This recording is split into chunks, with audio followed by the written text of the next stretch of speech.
इमरान खान ने बोला कि माफ़ी वो मांगेगा जिसने 9 मई करवाया।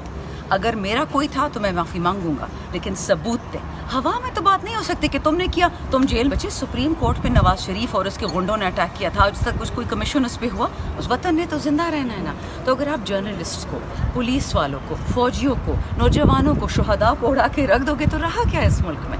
डॉक्टर यास्मीन राशिद की वीडियोज़ हैं, वो कह रही हैं कि कोर कमांडर हाउस लाहौर की तरफ मत जाए। सब ने आपने देख लिया, वतन के लिए नहीं सोच रहे।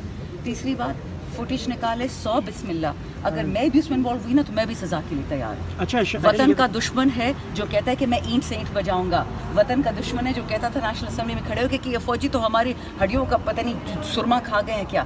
खान ने कभी ऐसी बात नहीं, उसको तो सिलेक्टेड कहते थे।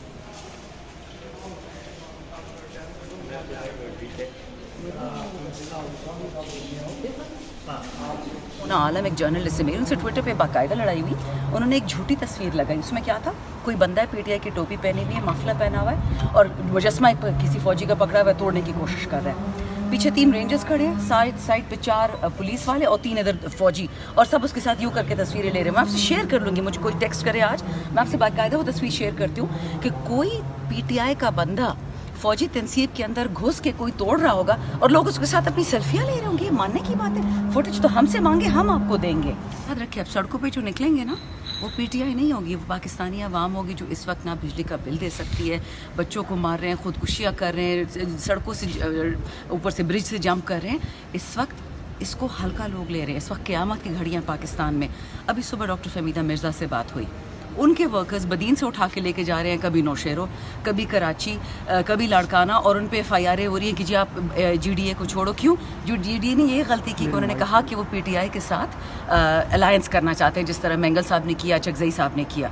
तो वो मेरी मतलब बहुत मैं इज़्ज़त करती हूँ डॉक्टर फहमीदा मिर्ज़ा की। ठीक है, अलग पार्टी से हैं, लेकिन एक ज़बरदस्त खातून है।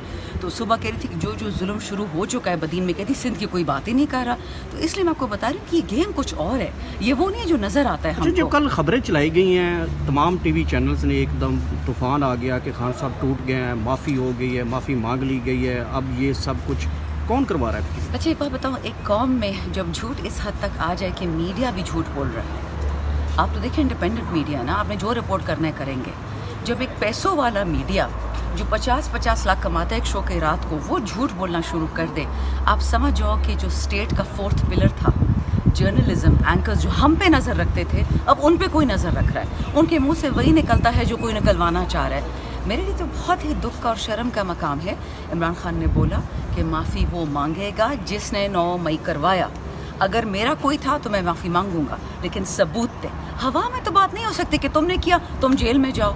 बच्चे, सुप्रीम कोर्ट पे नवाज शरीफ और उसके गुंडों ने अटैक किया था, आज तक कुछ कोई कमीशन उस पर हुआ? उसको तो प्राइम मिनिस्टर बना दिया, इनाम किया। याद रखो, इस मुल्क में यही होता है कि जो अरशद शरीफ को कत्ल करता है उसको ये अहदा दे दिया, केक काट रहे होते हैं। जिसने उसको अजीज़ मेमून को कत्ल किया, बोरियों में डाला। जिसने हमारा वो क्या था दूसरा बच्चा, जिस जर्नलिस्ट पे हाथ उठा रहे मार रहे हैं, उन लोगों को तोहफे बाकायदा मिल रहे हैं, प्रमोशंस मिल रही हैं। Do you understand the magnitude of what is happening? ये पाकिस्तान का हर बाजू तोड़ते हैं।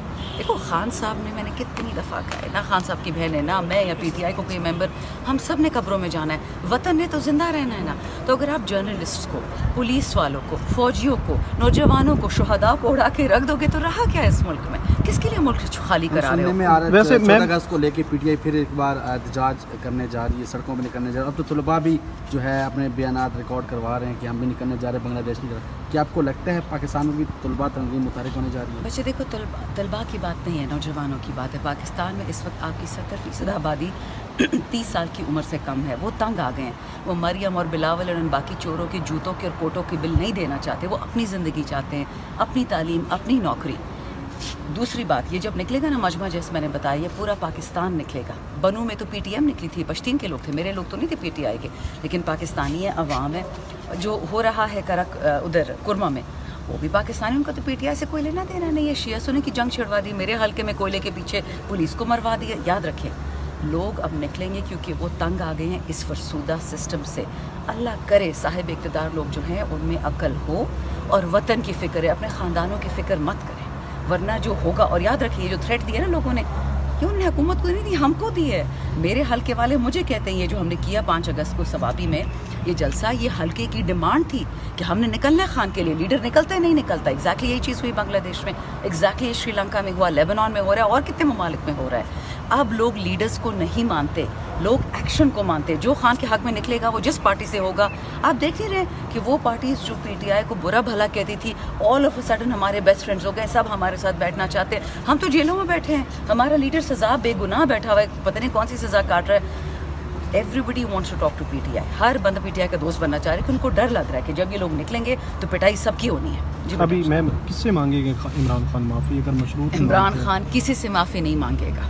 जिसने 9 मई की है वो माफ़ी मांगेगा, सिंपल इज दैट। अभी थोड़ी देर कबल 9 मई की कुछ फुटेजेस भी चलाई जा रही हैं और कहा यह जा रहा है कि सीसीटीवी फुटेजेस हैं। एक तो ये सवाल है कि क्या वो 9 मई की है सीसीटीवी फुटेज, आज तक क्यों ना जारी की। दूसरा, इंटरनेशनली आपकी काफ़ी गहरी नज़र रहती है, खित्ते के अंदर होने क्या जा रहा है। 2-3 सवाल हो गए। पहला सवाल, डॉक्टर यास्मीन राशिद की वीडियोस हैं, वो कह रही हैं कि कोर कमांडर हाउस लाहौर की तरफ मत जाए। सब ने आपने देख ली होंगी, ठीक। एक खातून है मुनज़्ज़ा हसन, जो इस वक्त नेशनल असेंबली में बैठी हुई है, जहांगीर तरीन की पार्टी IPP में, उसकी भी वीडियो से कह रही कि जाओ कोर कमांडर हाउस तोड़ फोड़ करो, लाहौर बर्बाद कर दो। वो असेंबली में बैठी है, और जो कह रही कि मत करो तोड़ फोड़, वो जेल में बैठी है। इस बात में कोई अकल है? दूसरी बात, आपने ये बड़ी ज़बरदस्त अभी सवाल पूछा था, एक तो बांग्लादेश का, एक उससे पहले क्या सवाल पूछा था आपने? फुटेज। मुझे बताएं, आप मोर और लेस सारे मुसलमान होंगे, क्रिश्चियन होंगे, पाकिस्तानी तो है ना सारे, क्या इस्लाम में मुजस्समों की इजाज़त है बनाने की? जिस काबे के अंदर रसूलुल्लाह अलैहिस्सलाम वसल्लम ने सारे मुजस्समे तोड़े थे, पाकिस्तान में शुहदाए पाकिस्तान हो या कायदे आज़म हो या अल्लामा इकबाल हो, क्या उसकी मुजस्समे की इजाज़त है? नहीं है ना। तो फिर जब वो मुजस्समे तोड़े जा रहे हैं, गम किस चीज़ का है? बनाए किसने? पहले तो उससे सवाल पूछे। दूसरा, एक ड्रामा था, मेरी बहन है, मुझे बहुत पसंद है, मोना आलम, एक जर्नलिस्ट है मेरी, उनसे ट्विटर पे बाकायदा लड़ाई हुई। उन्होंने एक झूठी तस्वीर लगाई, उसमें क्या था, कोई बंदा है पीटीआई की टोपी पहनी हुई है, मफलर पहना हुआ है, और मुजस्समा किसी फौजी का पकड़ा हुआ है, तोड़ने की कोशिश कर रहा है। पीछे 3 रेंजर्स खड़े हैं, साइड पे 4 पुलिस वाले और 3 इधर फौजी, और सब उसके साथ यूँ करके तस्वीरें ले रहे हैं। मैं आपसे शेयर कर लूँगी, मुझे कोई टेक्स्ट करे आज, मैं आपसे बाकायदा वो तस्वीर शेयर करती हूँ कि कोई पीटीआई का बंदा फौजी तनसीब के अंदर घुस के कोई तोड़ रहा होगा और लोग उसके साथ अपनी सेल्फियाँ ले रहे होंगे। ये मानने की बात है? फुटेज तो हमसे मांगे, हम आपको देंगे। बच्चे, मैं बार बार कहती हूँ, खान साहब अमन चाहता है। वो 6 महीने से कह रहा है कि मैं किसी से नहीं लड़ना चाहता, मैं सिर्फ चाहता हूँ कि ट्रूथ एंड रिकन्सिलिएशन हो, फतह मक्का हो। उसका मतलब क्या है कि जिसने गलत काम किया वो बंदा माफ़ी मांगे और मुल्क को जोड़ें। मत बाइडन को खुश करें कि KP की हमने दे देना अफगानिस्तान को, बलूचिस्तान इसको दे देना है, सिंध उसको, बलूचिस्तान। ये हमारा वतन है, हमने 1 इंच ज़मीन किसी को नहीं देनी। हमसे अलग किया ईस्ट पाकिस्तान, उन लोगों ने उस दिन पनाह दी हसीना को, ये शेख हसीना को। याद रखिए, आपका दुश्मन हमेशा हिंदुस्तान रहेगा, वो आपका दोस्त हो ही नहीं सकता। जब तक कश्मीर आज़ाद नहीं होता वो आपकी टांगे तोड़ेगा। इधर अफगानिस्तान है, ईरान है, 2 मुसलमान ममालिक है, उनको हमारा बाइडन दुश्मन बनाना चाह रहा है, और हम बेवकूफ़ बग़ैर सोचे समझे चल जाते हैं उन रस्तों पे। देखें, हमें पाकिस्तान की फ़िक्र करनी है। डोनाल्ड ट्रंप की मुझे एक बात अच्छी लगती है कि वो कहता है अमेरिका फ़र्स्ट। मैं उससे भी थोड़ा आगे चलेगी कि Pakistan first, Pakistan always, Pakistan forever. ये लोग कौम के लिए, कौम के बच्चों के लिए, वतन के लिए नहीं सोच रहे। तीसरी बात, फुटेज निकाले 100 बिस्मिल्लाह, अगर मैं भी उसमें इन्वॉल्व हुई ना तो मैं भी सज़ा के लिए तैयार हूँ।